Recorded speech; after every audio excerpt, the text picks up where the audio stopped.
Hi, everyone. We are zooming in from the UK Flash Fiction Festival in Bristol for our open mic for Smoke Long Fitness and a Smoke Long Summer. Our first three readings will be, so you can get prepared, from Ani King, Joshua Jones Laughlin, and Laura Nagel. Ani King is a gender non-compliant writer, artist, and activist from Michigan. Ani is the first place winner of the 2024 Blue Frog Annual Flash Fiction Contest, a Smoke Long Grand Micro Competition 2023 finalist, and has had work featured in Split Lit magazine. They can be found at aniking.net or trying to find somewhere to quietly finish a book without more interruptions. Who's interrupting you all the time, Ani? Everyone for my whole life, all the time. Like, just let me read this book. And they're like, we need you to do your job, or like, pay attention to me, Ah, or like, whatever. yeah. People. Rude. Oh, God. Yeah. All right. What you going to read for us today? So I'm going to read Family Night at the Golden Hour Assisted Living Center, which I started in Smoke Long a couple, either weeks or months ago. I'm not really sure. But so, all right. Dad says he's racist against the Italians because the Italians were racist against the Irish first. And we say, Dad, you have to stop saying stuff like that. Nobody likes to hear it. And Mom says, Jimmy, I swear to God, please shut the fuck up about the fucking Italians. You are fucking Italian. And Dad says, well, yeah, Sheila, and you're fucking Irish, and you aren't so great either. So what about it? And Erin's not here because she had to work again. But her girlfriend Darla always comes to family night, and she looks like she probably grew up having nice dinners where no one talked about being racist against the Italians every night. And we want to tell her it's only because of the Alzheimer's, but being honest, this was a dinner topic well before the dementia, and this shit he gave Mom about being Irish was a whole thing before he started trailing her around the house, asking if she was going to the store today, going to work today, could she take him to the park today, could she make a roast today. And Dad's never even been the nicest guy. He's always yelled a lot, pointed out if we were getting fat, made fun of us for looking ugly, as if we don't all look mostly like him. And he's always telling us our jobs are shitty, our kids are lazy. And listen, it's not like it's new that he's sexist against women, Mom in specific, always expecting her to take care of him, even here in assisted living, which Dad calls insisted living because he never wanted to trade their lived-in Foursquare for 3 beige rooms and an accessible bathroom.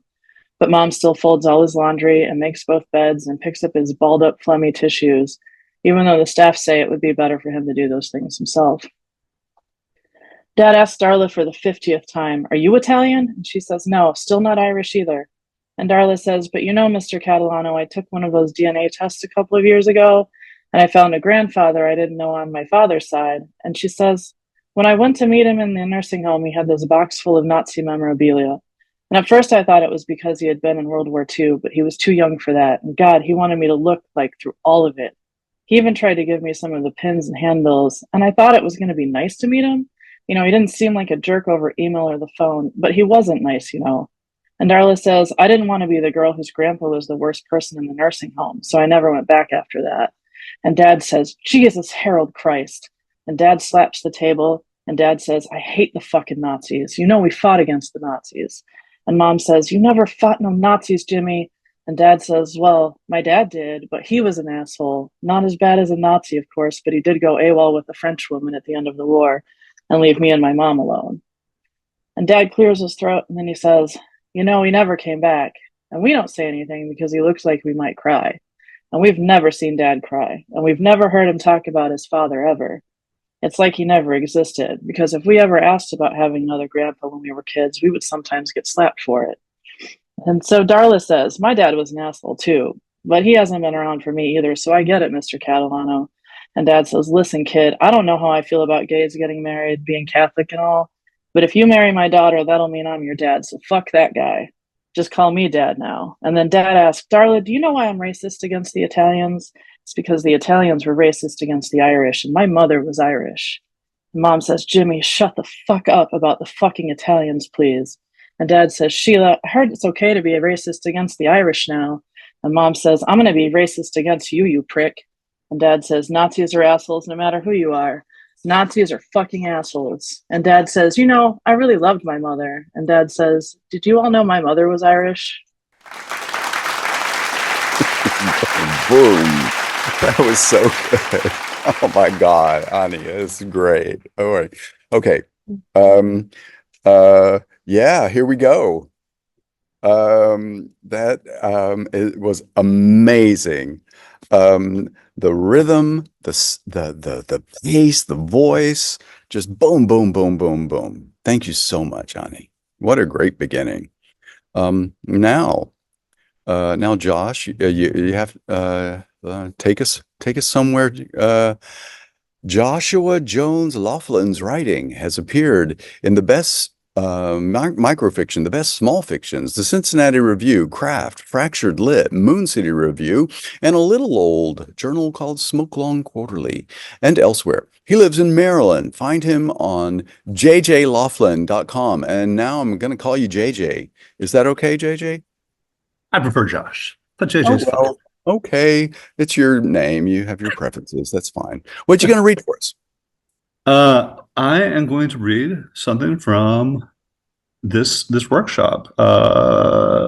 From what is it? Task 12, Fabulism, our dystopian fabulist piece, and Millicent here is going to help me read. I have a soft spot for dystopias. This is called Don't Open the Box. The producers knew they had a hit.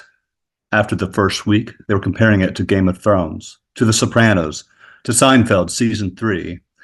After the third week, subscription revenue doubled, and the networks wanted a piece of the action. They ran the numbers, saw how it could be bigger than the Super Bowl. Just don't fuck it up, they told the producers. Not that they believed they would. Not when everyone was tuning in. Keep the cameras rolling, they said. Keep the set simple. Just the box, unadorned, cardboard, not too big, and a simple lighting rig. Just ordinary people. No need for makeup. Keep it honest, they said, or as honest as you can. Be clear to everyone. Don't open it. Don't open the box. Somebody always opened it. It never ended well. The content's always terrible. Like the bees that swarmed the woman who tentatively plucked at the lid. This, when there were still bees left. Or the maggot-covered carcass. Deer, cow, the commentators couldn't decide. Or the flesh-eating bacteria. Or the staggering student loan debt. We all winced at that one, but we couldn't turn away. There was a solid week of plagues. Locusts, frogs, this, when there were still frogs left. Biting flies, rabid rabbits, nudists, sea nettles, robocalls, incontinent goats. There were spiders and sax solos, eczema, Ebola, and emetic emus, crabs, horseshoe and genital, and mimes, so many mimes. Calving ice sheets, a tsunami-inducing earthquake, plummeting satellites, each one piercing the atmosphere in a brilliant display that we all cheered. See, it's not all bad, some clamored. But then someone else opened the box, and out came dysentery. Out came bear markets, or, once, a bag of dicks. Gummy, perfect for a bachelorette party, and laced through with E. coli. And we couldn't stop watching. Ratings spiked, and even after the famine, spiked again. Crises were declared. Congressional hearings, this, when there was still a Congress, were convened. The box was subpoenaed. The producers frothed, but the box held no answers, and, under advice from its counsel, pled the fifth. Cut to a close-up, the producer said, and the camera showed the box there on the committee table, its microphone crackling before it, and there, when the cameras zoomed closer, the box's lid moving. Or was it a trick of the light? Cut to a wide shot of the hearing room in disarray, the chairman banging his gavel for order, shouting at the gathering aides to step away, to not open the witness. Wait for it, the producer said. We didn't once look away. Wow. Yeah, exactly. Perfect. I second all of the comments that are coming up. I'm like, yeah, everybody taking out really good lines, great lines. Okay, here we go. Our third reader.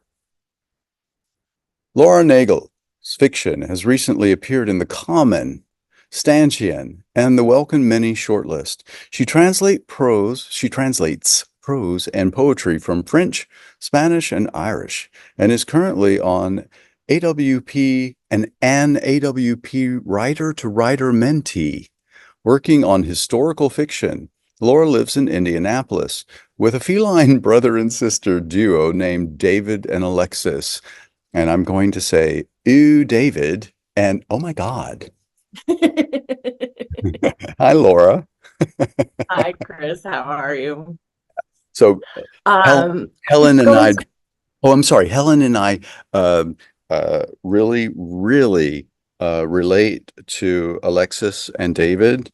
Yes. Yeah, because I say, oh my God, quite often. And when we share a hotel room, someone or anyone shares a hotel room with me, that person has to sleep closest to the door because they're going to get killed first, right? Yeah. Right. Yeah. And it's David and Alexis. Okay, so what are you going to read for us today? But I'll just say my two, I adopted as a bonded pair, but really that means they're codependent. And whenever they fight, I do think that they're saying, you get murdered first for once. Yeah. That's good. I'm going to read something brand new. This is what I drafted yesterday for the rock and roll prompt. And I'm tentatively calling it Golden Age. I'm standing in line for my third Arnold Palmer, watching the bartender performatively stir Negronis and shake gin fizzes for the precise number of seconds recommended in the Google AI summary of top hits for the search terms Negroni how to make and gin fizz how to make, when the bride's grandmother sidles up to me and tells me I was born too late. At first, I think she's complimenting my retro style, and I start to tell her that my daffodil-hued peplum matron of honor dress was her granddaughter's idea. But no, she has something to tell me. I am a captive audience. She is here to monologue about late capitalism. When she was young, it was a golden age. An old boyfriend of hers wrote a couple of rock and roll songs about rock and roll, and he's still living off the royalties. She herself spent the disco era singing about the disco era. Yeah, life was golden when she was my age. And yes, I've undoubtedly heard of her old boyfriend with the rock and roll songs. He is a household name, but she's not one to kiss and tell. Nah, she wouldn't kiss and tell, never, no, never. She rattles off echoes of my own misgivings, how we're destroying the planet, how all the systems are rigged, how the only people getting ahead are the ones who were ahead already. The line is barely moving. I am very thirsty. She needs someone to listen. When she was young, it was a golden age. She smoked some weed once, recorded a song that was mostly the word yeah over and over, and bam, she was a rock star. Then she spent the disco era singing about the disco era. Yeah, life was golden when she was my age. But now, in the world her generation is leaving for those to come, she starts walking away now with a nod toward the growing belly my peplum dress fails to disguise. Everything is going to hell. Yeah, gone to hell. Everything, yeah, everything.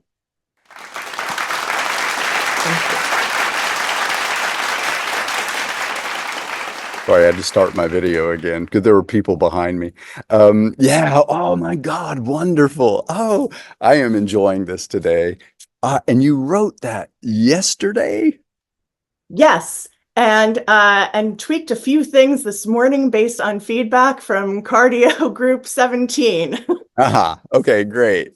It's definitely such a feel for Uh, did you start with just the idea of the golden age, or of course the music, the prompts for the today, but that feeling of living in a time when it was maybe easier, I guess.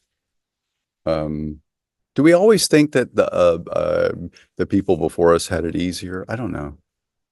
I don't know. I don't know. Okay. Maybe. Yeah, I don't know. Great piece. All three very memorable pieces. We are going to our first breakout rooms. Welcome back, everyone. We are here zooming in from the UK Flash Fiction Festival in Bristol, and we are having a great time here today looking around the grounds and an open mic with three more or four more readers. I think we should do four this time. And so Lauren Cardus will be the fourth reader. Our first reader in the second round is James Keith Smith. James Keith Smith's short fiction has appeared in Split Lit magazine, Pithead Chapel, Type House, and others. He was born in Detroit, Michigan, and currently lives in the Pacific Northwest with his family. Hi, James. Welcome. Hi. What are you going to read for us today? I'm going to read one that I've had for a little while. I haven't shared it in Smoke Long because I've been afraid that it'll be shredded to pieces by my kind cohorts. But it's called Born to Run. Okay. Okay. In the early aughts, Bruce Springsteen played at my band's house party. We were about to be evicted from our duplex. There were dirty dishes in the bathtub. The toilet handle was missing. Oops, wrong copy, I'm sorry. When the party was over, Bruce Springsteen was able to reboard his tour bus only after being hermetically sealed in a germ-free plastic pouch where he continues to live to this day. It was a great party until someone left an oyster fork in the daiquiri mix and turned on the blender. The girl did end up losing her eye, but she didn't press charges. The next day, our band hit the studio. Thomas, the recording engineer, kept a bottle of bourbon under the console. Liquid courage, he said. Thomas was originally from Placerville, California. I'd never been to Placerville, but I imagined it was one of those sun-scorched towns where everyone worked at Petco and lived next to the water treatment plant. Thomas said lots of bands are great live, but when you get them in the studio, they can't produce. They're not closers. The way he said it, we wanted to be closers. Before noon, we recorded 37 versions of House of the Rising Sun, which our guitar player thought he had written. Our singer was learning the saxophone. We discouraged it heartily. I played hammered dulcimer. We were a punk band. It was a transitional period. Back then, we all had day jobs. Our singer worked as a dog walker. Our keyboard player tuned pianos. Our drummer was in telephone marketing. We were young and unambitious. We had free access to drugs and alcohol, but our singer was unhappy. It was hard for her to express her feelings.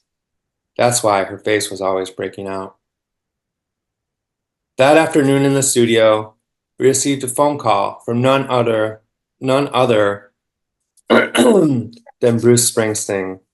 Were we hungry? He was meeting with Interscope Records CEO Jimmy Iovine to ink a $32 million deal, but he could stop by the sandwich shop on the way back. He took our lunch orders. We were all vegan, but we couldn't tell Bruce Springsteen that, so pork it was. Thomas lit a joint and passed it around. In the control room, there was a green chase lounge. I laid down and stared at the band posters on the ceiling. My favorite was the Whitesnake poster promoting their controversial sixth album, Slide It In. I hadn't slid it in anyone in a long time, much to my alarm. Her name was Coco, like the Puffs. Coco was a dance major at Cornish College of the Arts. She was a very passionate woman until the oyster fork got stuck in her eye.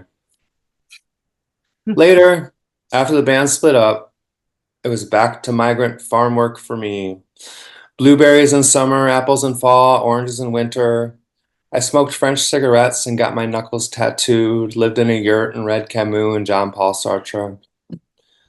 One morning, years later in Iowa, I saw Bruce Springsteen again. I followed him through a cornfield at dawn. The leaves of corn were decorated with beads of dew. My cotton pants heavy from the wet stalks rubbing against my thigh. Finally, I caught up to him. He was wearing his Born to Run era outfit, black leather jacket, white t-shirt, and torn jeans. I tapped on his shoulder, and he turned to me.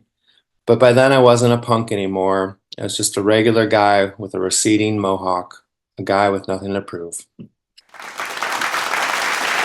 Yeah. Okay. I remember this from feedback subs we did. Yeah, memorable and good use of Bruce Springsteen. Yeah, of course. Love it. Okay. Our second reader. Now I've moved into the sun. Looks great on my face, but I can't see a damn thing. Here we go. Jessica Gilkison, she, her, writes about grief, loss, and motherhood. Her work has appeared in Had and the anthology The Walls Between Us, Essays in Search of Truth. She hosts write-ins for Arts and Literature Laboratory and lives in Madison, Wisconsin, where she's often too hot, but almost never cold. Interesting. Hi, Jessica. How are you today? Hello. I'm so excited to be here today. This is such a delight. Oh my gosh. Isn't it? Oh my God, we are so lucky. First of all, I hope you're talking about that we're zooming in from the UK Flash Fiction Festival, because the sun is shining. Right? If you look up there, Yeah, uh, I see. it is a blue sky, which in the UK they call a rarity. Yes, that's well, the rest of the sky is not blue, but okay, good. Now, here we go. What are you going to read Perfect. for us today, Jessica? I am reading a piece of creative nonfiction. This is a first draft that I just wrote for writing task 14, The Changing Body. And I'm calling it Pieces of Mom, but feel free to suggest a title in the chat if you think of something better. They took her eye when she was 7, cut it clean out, and didn't even tell her until she woke up the next day. If you look at people just the right way, Lori, they won't even know you have a prosthetic, the surgeon had said. She spent the rest of her childhood and early adulthood dodging the word cancer, ducking and weaving around physical differences. Then, when she was 30, her mom asked her to get a mole checked out. That one on your neck doesn't look quite right. I'd feel better if you get it looked at before we head to Florida for the winter, she'd said. So they took a big slice of her neck, too. A couple more weeks and it would have spread throughout her lymphatic system, the surgeon had told her husband and young child. Good thing they caught it early, was the refrain. The doctors had said she might have a crooked smile afterwards, depending on what they needed to cut away. Her smile came back, but not without some drama. There was the zipper-like scar running north to south on the same side as the fake eye, then the milk running down her chin and chest when she tipped the cereal bowl to her mouth. After that, they took chunks of her cheeks, arms, and back every time something looked suspicious. So now the words she waited for were clean margins, meaning they'd gotten it all, meaning no more scooping and scraping. Still, they kept taking from her. The last land grab was internal. First, a soft tissue mass in her abdomen when she was 54, then the satellite locations, liver and lungs, the organs that filter the bad stuff out. Sometimes a slice, sometimes a burn or freeze. It was so much. Yet somehow, on that last morning, as she lay motionless on the hospital bed we'd brought into her home just one day before, there was still so much of her left.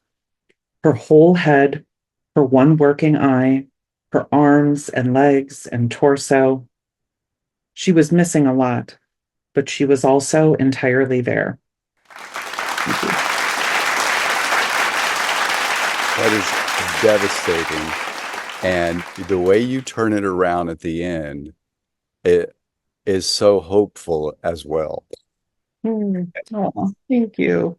We get so many stories about losing bits of the body or being cut away or something like that, but nothing that really feels real Like it always feels like someone is using the trope of disappearing body parts and things like that, and it gets old really soon. Nothing about what you just read gave me that feeling, and it's such a refreshing take on losing bits of us. Whew. Oh, thank you Thank you so much. so much. Thank you so much for reading that, Jessica. That really works. Really works well. Marilyn Duart is a Luso-Canadian writer whose writing has appeared in various print and online journals, including Longleaf Review, Emerge Literary Journal, and the Tishman Review, and her work has been nominated for the Best of the Net. Marilyn holds an MFA in creative nonfiction from the University of Tampa. Did you go to, hi Marilyn, Hi, did you go to AWP in Tampa a few years ago? I did. It was my first one. Did you see us? I was so overwhelmed, to be honest. I might have. I probably It was was her just like, first one. It was her okay, first it one was as very well. overwhelming. Yeah, okay. Yeah, we were there. Did we have wait a minute. Did we have a table? Yeah, we did Yeah, with we had a Tara table in and Tampa. Tara. Okay, we had a table. Yeah, Tara, you said her name Tara. right. Okay, And Tara. good. What are you going to read for us today, Marilyn? I'm going to read a creative nonfiction piece that I wrote on this last fortnight, sometime within these last couple of weeks.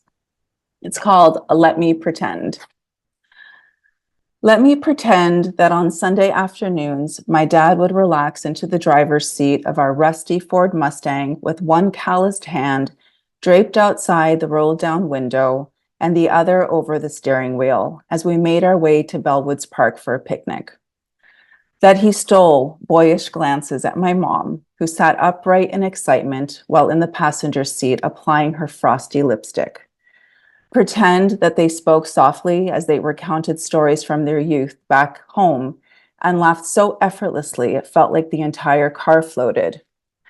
That I sat in the back seat, pressing my 5-year-old thighs together, then watching as I slowly peeled them apart, while my older sister punched her bony knuckles into my shoulder and yelled, "Punch buggy, no punchbacks." Let me pretend that my dad only drank water or soda or coffee. That he hung up his work uniform to break in a navy blue suit for my junior high graduation. That he clapped too loudly when I walked across the stage to collect my rolled up diploma, and that he confidently shook hands with my teachers, even though he struggled to speak English. That I was mortified when he hoisted a VHS camcorder on his shoulder, but was later grateful to see grainy footage of me with a bad perm that had burned the back of my neck and wearing a white puffy sleeve dress that made me look like a bride. Pretend I was sandwiched between my proud mom and gleeful sister as we smiled and awkwardly waved at the shaky camera. Let me pretend my dad interviewed every boy I brought home, that he stared straight into their eyes until they got the message. Pretend he taught me how to pick those with good manners and even better intentions. That because of this, I never lay on the couch brokenhearted for weeks. Let me pretend that my dad didn't storm our house, kick our front door until it caved in, nor stabbed it with a steak knife, screaming to be let in until he was hoarse. That my sister didn't pace the floor, head down and shaking. That as I peered outside, barefoot and confused, that the police officer hadn't looked at me through the window with such a strange sadness that it triggered a coldness that rushed through my veins. Pretend I didn't see my mom holding her head in her hands and rocking back and forth, and that I didn't hear her say, "He's going to kill us. He's going to kill us." Let me pretend. Oh, boy. Whew. Okay, thank you so much for that. And that it's nonfiction. That really, really, really is difficult. When you are, and you studied nonfiction, when you are getting feedback on stories like this that are nonfiction, uh, what do you think is important when you're giving feedback to people about nonfiction? I'm not really that sensitive when because I've been Yeah. writing about this kind of stuff for a long time. I just the more honest, the better. Like if it's too much emotion, I totally respect that too. Like if Yeah. people are just like, oh my God, that's too much. I get that. And I that is really helpful to know because it's good to know when to peel it back if it's just like a Mhm. couple of emotional notes to hit. Mhm. Yeah, I mean, I've always found people to be very respectful and I've never really, yeah. So I just, as honest feedback is what I want, if it Yeah. seems like, yeah, just honest feedback for some people, it might just, if they're not maybe used to, reading nonfiction or something. I think sometimes what's been helpful for me is to know when it's too much. Yeah, and some people feel apprehensive when giving feedback on nonfiction because they think, "Oh my God, this really happened. So what am I gonna say?" Right, and so concentrating on line level work, I think, is good, and that idea of just honest, give me honest feedback, just like you've done for anybody, right? And yeah, and Carmen Maria Machado also said that about when we were interviewing her about her nonfiction. She said, "I have people who I trust to tell me, is it working? Is it not working? Don't worry that you're going to make me." Um, that you're going to hurt me in some way, but just because it happened, just tell me, is it working or not working? Yeah, okay. All right. Thank you so much for reading that. Thank you. Today is a very emotional reading for me. Lauren Cardos, she, her, writes from Washington, D.C., but she's still breaking up with her hometown in Western Pennsylvania. The Molotov Cocktails, Spry Literary Journal, Hex, Bending Genres, the Best Microfiction 2022, and the Lumiere Review are just a few of the fine publications that feature her stories and poems. You can find her work at www.laurencardos.co. I don't think you have to add the leaning tower of whatever that is. What do you say to those I things? don't want, I guess it's like there's other Lauren Cardoses, believe it or not, and they've Ah, taken the dot com. So well, I have screw the dot co. them. Okay. What are you going to read for us today, Lauren? Yeah. I'm going to read a story called The Procedure, which came out of the prompt 14, one of the body prompts the other week.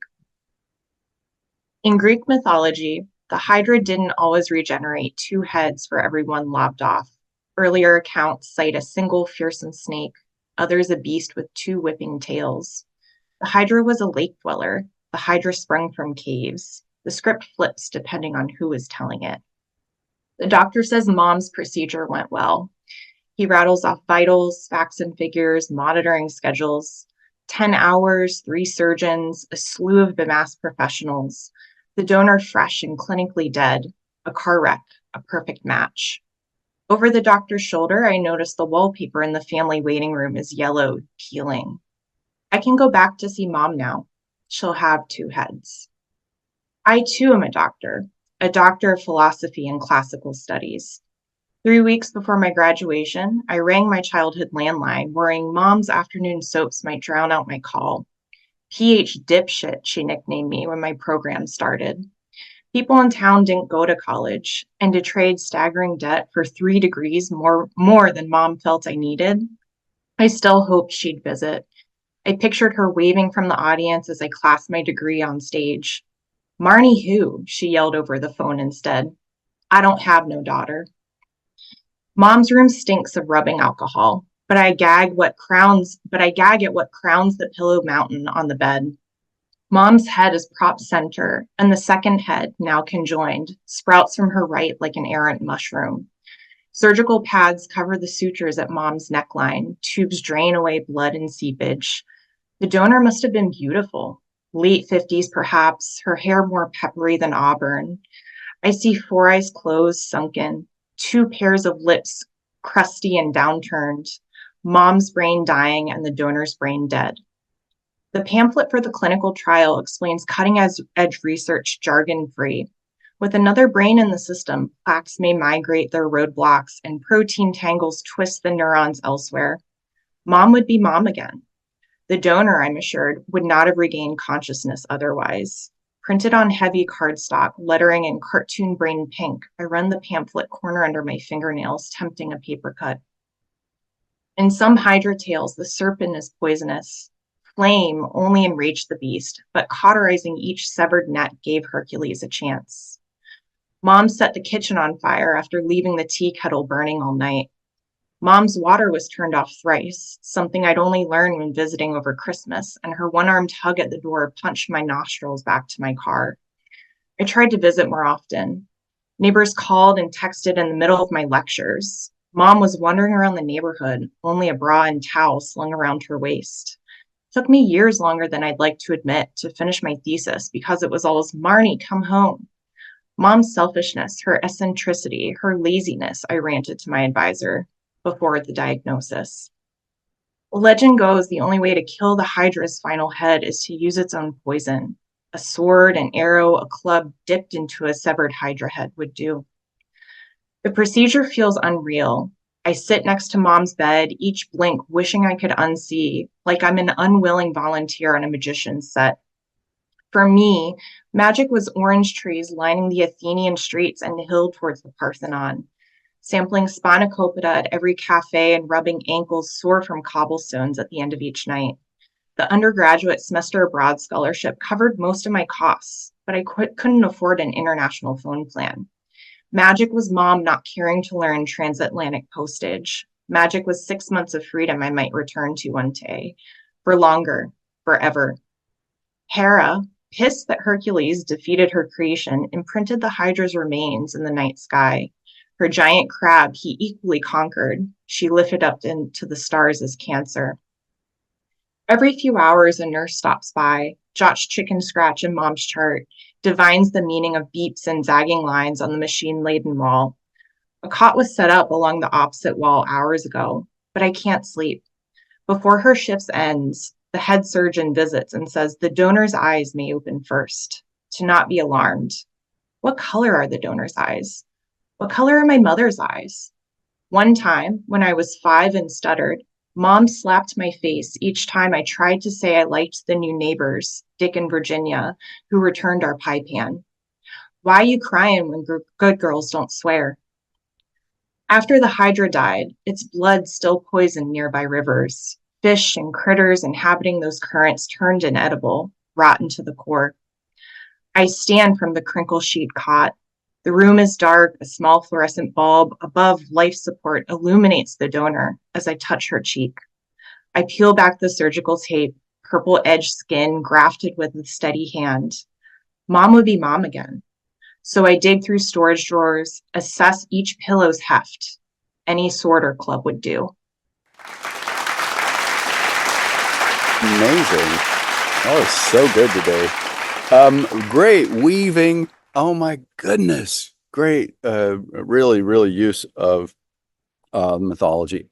It's excellent work today. As you can see from the comments, everyone is like, wow. That's my... All right, here we go. Welcome back, everyone. We are zooming in from the UK Flash Fiction Festival in Bristol. And right now, Helen and I, hey, Helen, we are in our kitchen. So at the UK Flash Fiction Festival, there are many ways to stay here. There's not dormitory. Everybody has their own room, and then there are meeting rooms. This is one of the meeting rooms. Okay, in our house, the front living room of this house is a meeting room, and then there's 5 bedrooms upstairs, and we're staying here with none other than Nancy Stolman, Kathy Fish, Sarah Hills, and Jude Higgins, and moi. Okay, so everybody got to read. Yeah, we only have 3 readers left. Okay, so Alyssa, Dawn, and Catherine are our next readers. Alyssa Field is a submissions editor at Smokelong now. Her work has appeared in Smokelong Quarterly, Ghost Parachute, Had, Fictive Dreams, Citron Review, Reckon Review, Hypertext, and Conjunctions. She has stories out soon in Bull Magazine and in Fractured Lit's Anthology Volume 4. She is a submissions editor for Smokelong and Prior, emerging writer fellow, basically a huge fan of our Smokelong community. What you going to read for us today, Alyssa? All right. Well, I was going to read something that I had just revised, but as we were sitting here this morning, I tore it back apart. So I'm going to read something that I haven't gotten to read anywhere. It's one of my favorite stories that I wrote this past spring. And it's called We Don't Know For Sure There'd Been a Murder. Not for sure. What we knew was that Elliot had ordered a telescope straight from China. Not more than $200. We were shocked. And he had shown us, photographed at first with his phone pressed to the eyepiece, the purplish frayed shadow at the edge of the moon. Mountains as lace. The shadow, he'd been saying. Then there'd been the shots. 3 of us gone silent and pert as meerkats. Fireworks? It wasn't, we knew. All our heads turned north. Calculating, same as Elliot had calculated which lens to search for Jupiter and found instead the moon. 3 blocks? Should we call? Listened a minute more. Then it was my turn. Don't move it. I know. It's just it took a long time to, I know. Do you see it? It was mountains lit like lace, edge of the moon, bend of it. Someone had stood up there. A broken rocket slingshot round it. A poem even, I'd heard, had flown on Odysseus, one more try to touch that lunar surface, to land, that lunar stillness. More shots. Same place. We froze again. Pictured the low concrete houses, those 3 blocks between here and the hospital. 9? I counted 9. Silence. Still silence. We had called once. We're trained now, weren't we? Policeman on the line had asked, did you hear anything after? Screams, screeching tires? He actually asked that like some Hollywood producer specking sound effects, the way all these things could be faked. That print of a boot on the moon, lunar dust heavy as the grit of cremation flying away weightless as talc. But they'd definitely been shots. We count it back in our heads. Don't want to be those fools that prove the claim how faulty witness memory can be. There'd been Bella the train. There'd been Elliot saying, the shadow, can you see it? God, it's beautiful. A car, yes, there'd been a car, but quiet like, someone just home from the shops, someone passing through. Then crack, crack, crack. Then, don't move the telescope. It took a long time to get that view. Someone said, Wolf Moon. We'd argued if it were truly full. Someone had asked Siri, is there sound on the moon? And then there'd been argument there too. A bell, static, flute, utter, perfect, vacant, interstellar silence. Then, my God, it's beautiful. Then, crack, crack, crack, crack, crack, crack. Elliot turned a page in his notebook. Dutiful citizens, be ready to testify. Just as carefully as he'd penciled the degree of angle, power of the lens, he marked down the time. Estimated street and block number, caliber, the number 9, like the number of planets when we'd first learned them. No, that's all right, the officer was saying through the line. We'll run past and see if we see anything. Might not have been a murder. No scream, no getaway, just the shots. Thanks for the call. And there's the fringe yet, purple shadow of the moon, and Elliot saying, have you ever even seen Saturn's rings?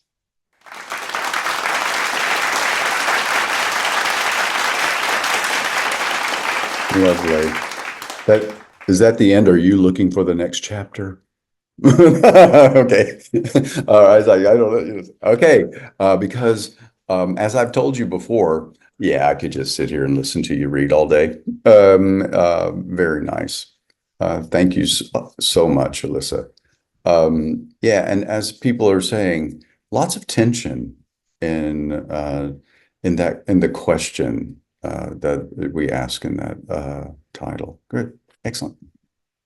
Hey, Chris, it's worth saying that reference to a poem being flown on the moon. Is Sarah Fraley's there with you? That's her poem that was flown on the I wish lunar launch I Odysseus and landed on the moon. Yep.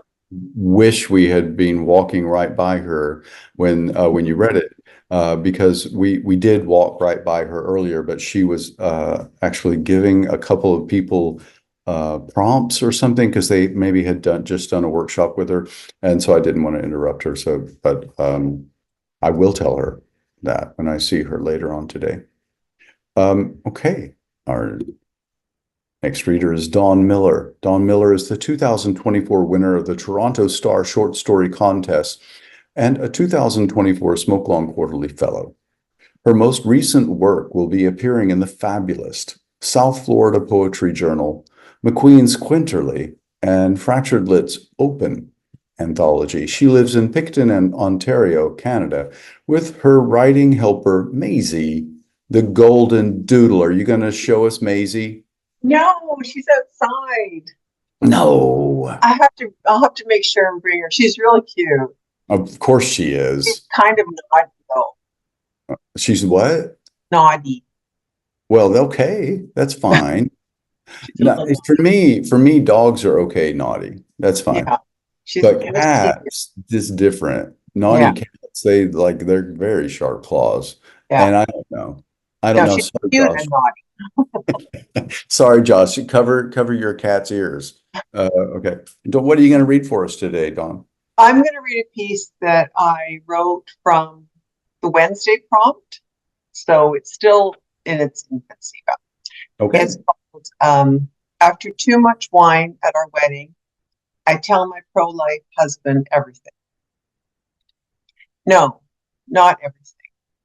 Not the worst thing. I tell him about that time on the ferry, how the man in the truck beside my car could see what I was doing to my then boyfriend and watched anyhow, and somehow that made everything more exciting. About my mother, the way she hid bottles at the back of her bedroom closet, woke up early to add empties to the recycling bin. Sure, no one knew when everyone did. About heart-shaped face Stacy in college, the way she kissed me at the alcove at the party, her tongue tender and sweet, and how I'd never had a man kiss me the same way. I tell him about my credit card debt, the 93 items languishing in my Amazon cart. I tell him about the time my father found that poor rabbit, its neck canted grimly, and he bashed it on the head with a shovel, and my 10-year-old self couldn't forgive him even though he did the right thing. I tell him about Jason and Devin and Nick and Peter, those years of revolving door boyfriends that always fell short of Dave, the one I truly loved and let get away. I tell him about bucking Joe in the bathroom when my then boyfriend was in the next room watching Daredevil stunts and never even noticed we'd left, and how that made the whole situation seem even worse. I tell him my real age, my true weight, how I tried Botox once, but it made me look perpetually surprised. I tell him I'm scared of spiders, scared of heights, scared of dying alone.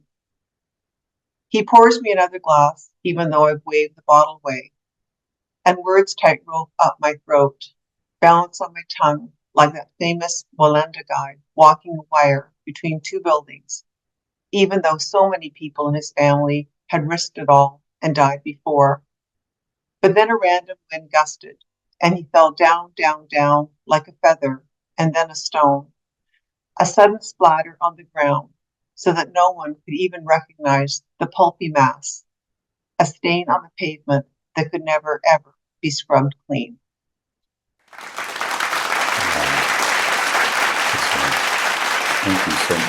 Thank you so much, Don. Excellent ending. Yeah. And our last reader is Catherine Plumhoff. Catherine Plumhoff writes short fiction in Spain, but is in the Netherlands right now. Find her work in X-Ray, Quarter After Eight, Flash Frog, Gone Lawn, Heather. Oh my goodness. I'm going to start over again. And our last reader is Catherine Plumhoff. Catherine writes short fiction in Spain. Find her work in X-Ray, Quarter After Eight, Flash Frog, Gone Lawn, Heavy Feather Review, and The Best Small Fictions 2024. Welcome, Catherine. How are you today? I'm good, Chris. Thank you so much. Do you enjoy being the last reader? I love it. I'm so energized by everyone who came before me, and I feel like I have so many good stories buzzing around my head now. I'm excited to hopefully share another good one. Wow. See, I hate reading last. Okay, but it's so positive. Wow, what has so positive? Okay, good. What you going to read for us? I was between two stories, and because we've already read Bruce Springsteen one, I'm going to read the other Bruce Springsteen one just as like a nice little pairing duo, like when you go to a restaurant and they give you two kinds of duck. So this one is from this week's prompt, and people, I posted it in my group and didn't tell them which kind of rock and roll it was about and asked them to guess. And someone was like, it's like a woman's Bruce Springsteen, except there's no mention of unions. And that is really much what it is. So looking forward to hearing what you guys think afterwards. It's called Everybody's Got a Hungry Heart. And I should mention that it is creative nonfiction. So something I don't often write, but was excited to do for this prompt. Okay. Someone's got to give their name to the rental agency, and Suze, it's got to be you. My heart's healed over, but I haven't been behind a wheel since I don't know when. I knew lost loves were going to haunt me, but no one ever told me I'd never forget the road out of town. Years ago, I took a wrong turn past my family's house and kept going. The first Christmas was lonely. By the second, I was free. And on the third, I was speeding by snowy German towns on a high-speed train, passing dusty stations, empty but for old women on scuffed benches with lit pipes, making my way west to the house of a man who's never met my dad. Trains and planes have slung me around the great cities of Europe, where pedestrians walk three abreast on leaf-lined boulevards, but I haven't gotten back in the driver's seat of a car. I'm scared of what would happen if I did. All I have to do is close my eyes, and I'm back on wide suburban streets, driving away from that heavy house to the freedom of the halls of high school. The clutch, loose in my right hand, is scarred from where it bumps against my daddy's college ring.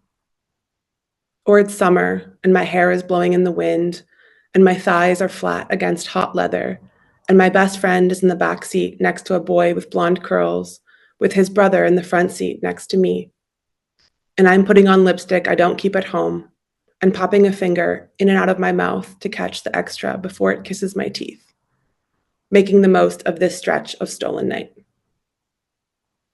I was always free behind the wheel of a car, but chasing freedom meant forsaking home, and all the love I've lost and found can't replace family.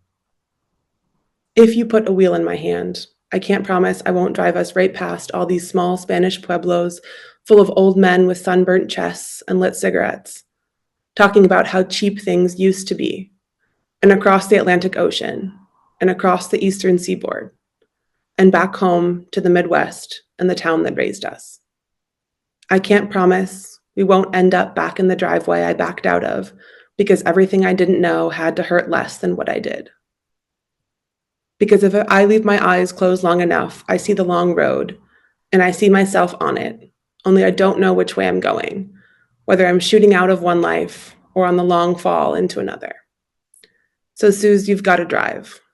On a long night, on a lonely road, everybody's got a hungry heart, one that can't help but want the love it left behind, and I don't trust mine.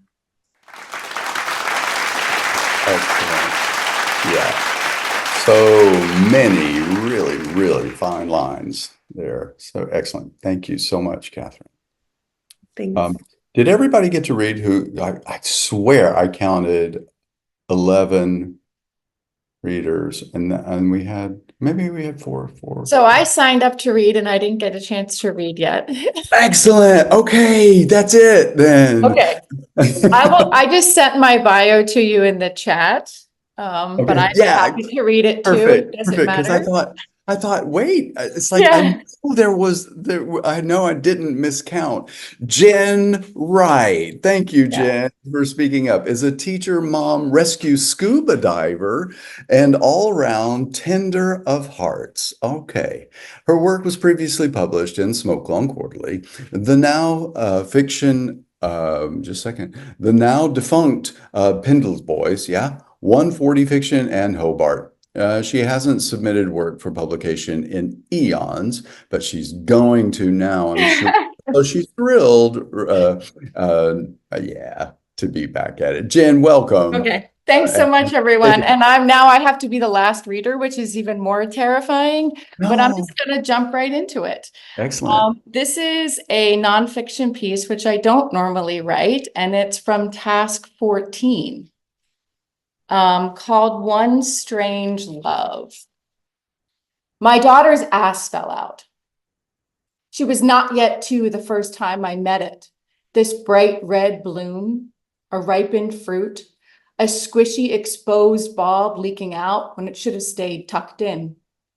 With all the tender strength of my motherhood, I pressed 2 fingers against the surprise and poof, it was gone, back inside, safe.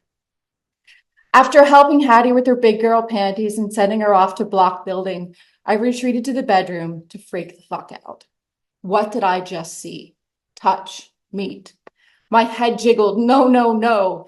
My legs paced a linear trail back and forth. I had no idea what to do with my hands. Why did I quit smoking?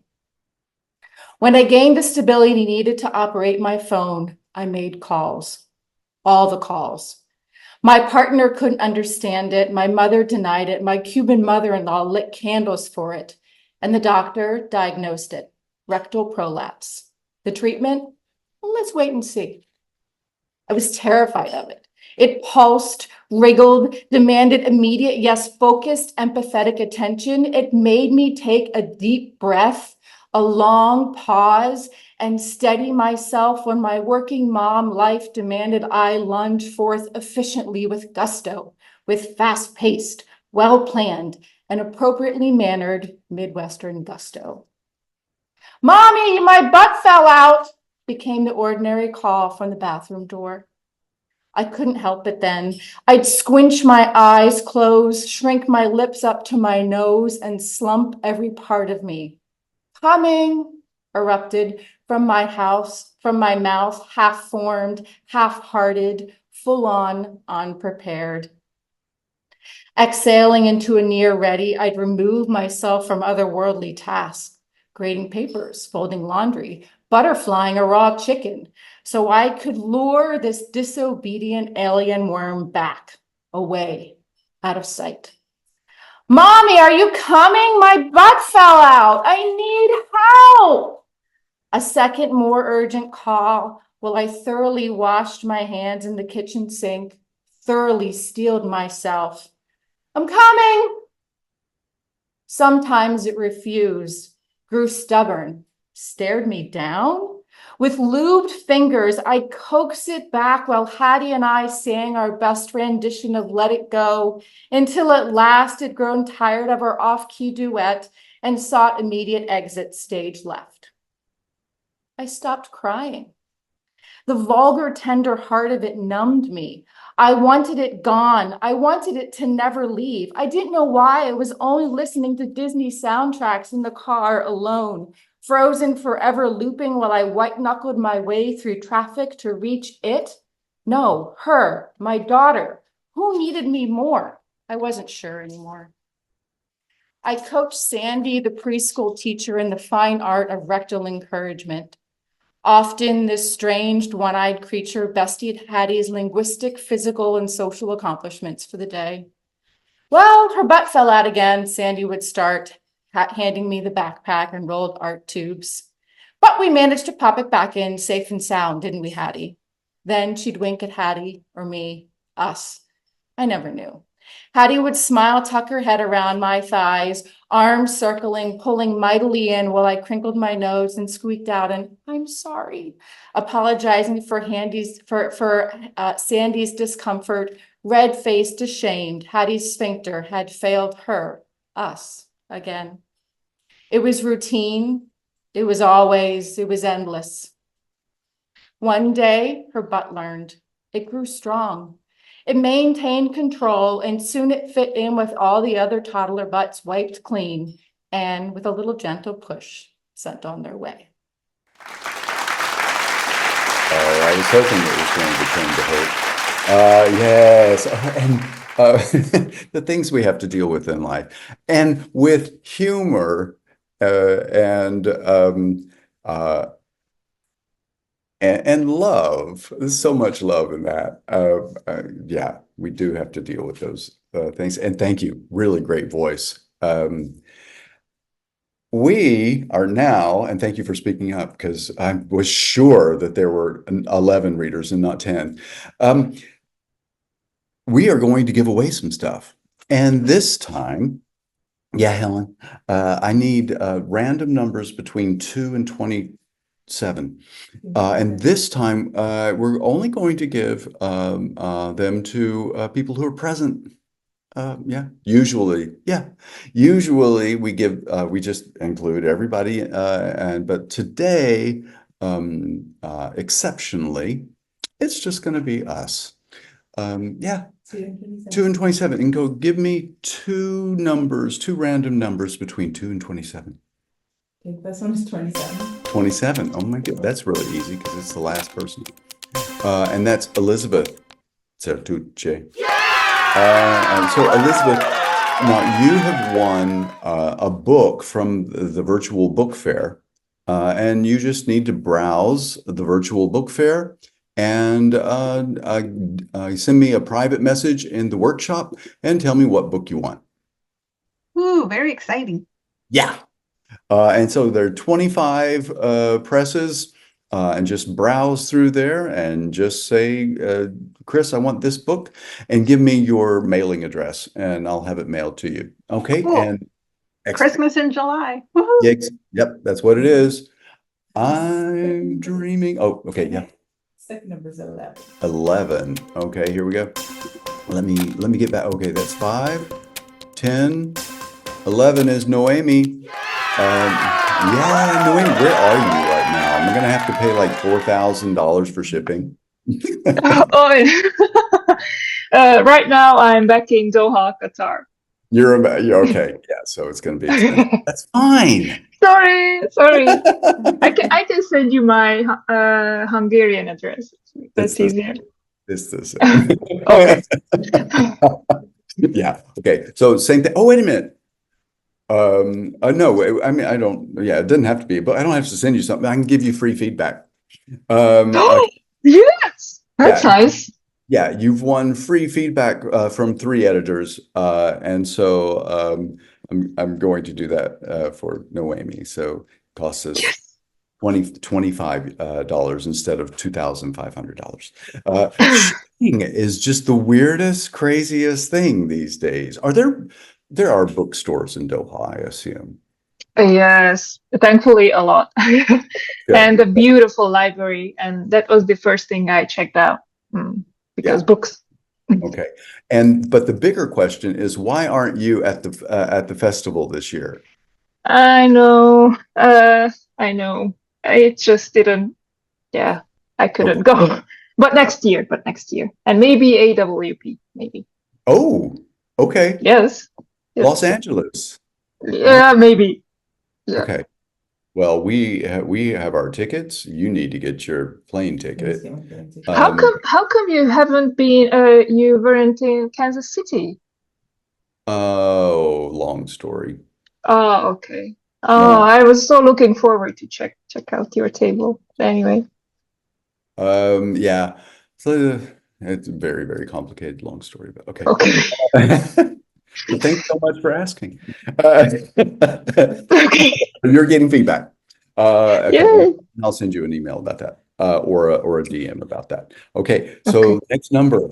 So we need 2 more numbers. Yeah. Sorry. So video guy will be putting a ding ding ding ding ding. It's so funny. He's so funny. The next number, Christopher, is 3. Number 3. 1, 2, 3. That's Catherine Plumhoff. Catherine, you have won feedback too. Oh, thanks. Since you're in Yay. Spain. Since you're in Spain. Yeah, actually, we do have 2 UK presses in the virtual book fair. Emma Branken's press, Night Parrot. Is that it? Okay. Or no, it's Vintage or Vantage, or I would have to look. Okay, but you've won feedback, and I'll send you that idea of writing it down. And another number? Last number, I believe, is... No, it's we'll have one more number. The Yeah. penultimate number is 17. The penultimate number is 17. 1, 2, 3, 4, 5, 10, 15, 17 is Josh. Hey, Josh, have you won a book before? I think from previous years, I won Wildlife, but I'd already had a signed copy of Wildlife, so I passed it on to someone else. I think I was like the second person or third person in that drawing, and like we all already had signed copies. So Yeah. Okay. So yeah, previous years doesn't count. So you can search through the virtual book fair and choose a book and let me know. And let me know what your mailing address is, and we will get that to you. All right, here we go. One last number. Now, this number will be the person who will get an Autumn House Press package of all 5 of their books. It is worth $1 million. Okay. A number, please. The number is 23. 23, here we go. Oh, I have to go 5, 10, 15, 20, 23. Laura D. Laura D. Are you, can we talk?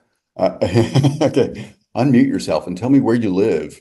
Hopefully, America, US. Yes. Yes, I'm the Ohio cornfield, so thank you. I don't want to say we're poor, but actually, yeah. Okay, so now, do you have Sherry Flick's collections? Perfect. Nope. Okay, so yeah, you're getting 5 books from Autumn House Press. And so in a DM in the workshop, I just need your mailing address. Okay. All right. So those are the prizes we gave away today. Now, remember, in our next events, we'll also be giving away a couple of big prizes, like a year of Smoke Long Fitness and other sundry things. Well, we are about 4 minutes over, but this has been a delight. And I don't mean just because of the strange situation of zooming in from the UK Flash Fiction Festival, but your readings today were just delightful. Moving, compelling, funny, just line level work that was astoundingly good. So thank you everyone for reading today. And I will see you in the workshop. Bye. Bye. Bye-bye, everybody. Bye. Bye-bye.